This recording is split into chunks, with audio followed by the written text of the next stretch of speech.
Now, it's the dating show that's dividing opinion. We're talking about Married at First Sight Australia.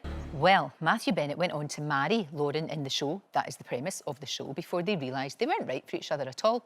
He joins me now from Sydney along with his new girlfriend. That's good news. His new girlfriend Bella. It's lovely to see both of you. Thank you for joining me this morning. People are obsessed by this show, absolutely obsessed. It's become the new obsession. Matthew, there you were, a poor wee innocent lad.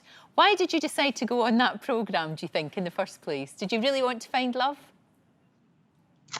Honestly, I was kind of sincere in that I thought that I might get matched with my perfect partner and I might fall in love and, it might be the fairy tale ending I'd, hoped for. But I think there was a lot of naivety that went with that decision as well. I think so. And I mean, now it's fantastic you've met Bella. Do you think maybe if you hadn't gone on the show and maybe got a little bit more confidence from being on the show, perhaps you might have not had the courage to talk to Bella? So maybe it was a good thing in that sense? It was definitely like a trial by fire. I learned a lot, and it was because of those lessons I learned that, I got the confidence to then, approach Bella, and then, we ended up with a relationship because of that. And did you approach me or did I approach you? Okay, so there's some debate as to who approached whom, but the fact is that, had I not have gone through with that, because the other thing about that show is it showed me exactly what I didn't want and what the values that were important to me and what I was looking for in a person. So then when I met Bella, it was, it was a painful thing to go through, but I think overall was good in the long run. Well, exactly. You can see there from the footage we've just shown how nervous you look. Bella, have you watched this show? Were you aware, the fact that Matthew was on it? I mean, when did you first know about that and he told you? Well, I'm from the UK, so I'd never seen the show. I didn't even know what it was really.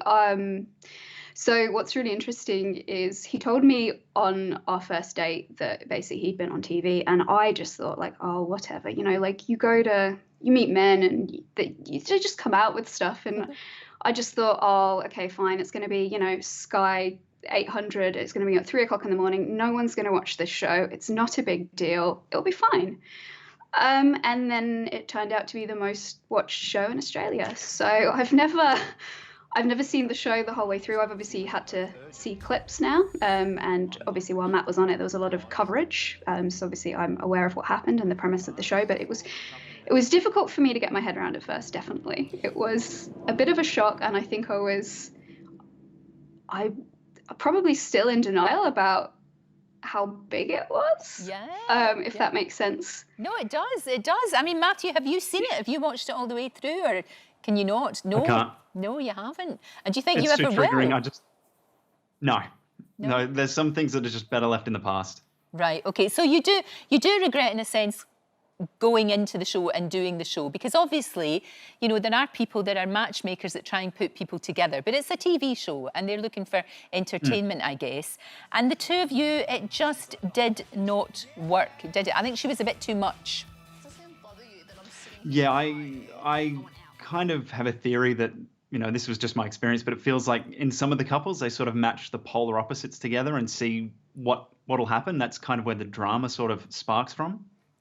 Exactly. And like I say, it is a TV show. Are you recognised now when you're out and about? I mean, Bella was just saying it's one of the most successful shows in Australia. It's certainly, the people that watch it over here are devotees. They can't stop watching. So do you get recognised when you're out and about, and how do you both deal with that? Initially, when it first came out, we got recognised a little bit, but for the most part, I'm quite a quiet person. I sort of keep to myself, so it really died off, and now it's just, I sometimes get the whole, oh, I've seen your face before and I don't know where, but they can never pick it, so I just say, oh, I've just got one of those faces. But for the most part, we just, Well, I think everybody we've spoken to on the street or people that recognize you has just been really nice and really sweet, and you get like, I felt so much for you, like I really connected with your character, I could really relate to what you were going through. Like, I don't think we've had any negativity, so generally what will happen is I'll just say, oh, do you want a picture, and I'll take the picture, Yes, because you're allowed to do that. I was going to say, in Australia, you're more or less almost back to normal life over there, aren't you, both of you? It's kind of normal. Yeah, not quite, but a heck of a lot better. We're way behind you in that when it comes to, you know, being able to be together and have a normal life and go out and everything. Now, I don't know what's going to happen to you two in the future, but say you did end up getting married. Would you feel, Matthew, that was your first wedding? Cover my ear? She's covering her ears. Because is that marriage that you did for telly, you wouldn't count that as, you know, it wouldn't be that you're a married man getting married again? No, I see that as no different than the wedding of a soap opera. The amount of takes and angles and times they made us redo stuff, I don't count that. That's like, yeah, that's like a soap opera wedding. I understand completely. Well, look, we wish you all the best. You can take your hands off your ears now. It's okay, Bella. Whatever happens to both of you, I actually think, Matthew, you came across as a really lovely man who unfortunately was partnered with somebody who just wasn't right for them. You could tell that almost from the get-go. And I'm just so delighted that you found someone to be with. You found each other. Yeah. Thanks, Lorraine. Thank you. Thank you so much for joining us. It's really, really good to talk to you. And I know it's an experience that didn't work out for you, but I'm not going to spoil it for everybody who is currently watching Married at First Sight Australia, because Series 6 is available to watch. Oh, you might have just done it. No, 4, yeah. Just with you I have. With you two I have, but not with anybody else. Thank you. Thank you so much for joining us. Great to see you. Great to see you. Don't forget, you can watch full episodes of Lorraine on the ITV Hub and all the best clips, compilations and playlists right here on our channel. Just subscribe now and you'll never miss an upload. Click here to watch another video similar to this one, or click here to head to our channel's homepage to explore all of our exciting videos.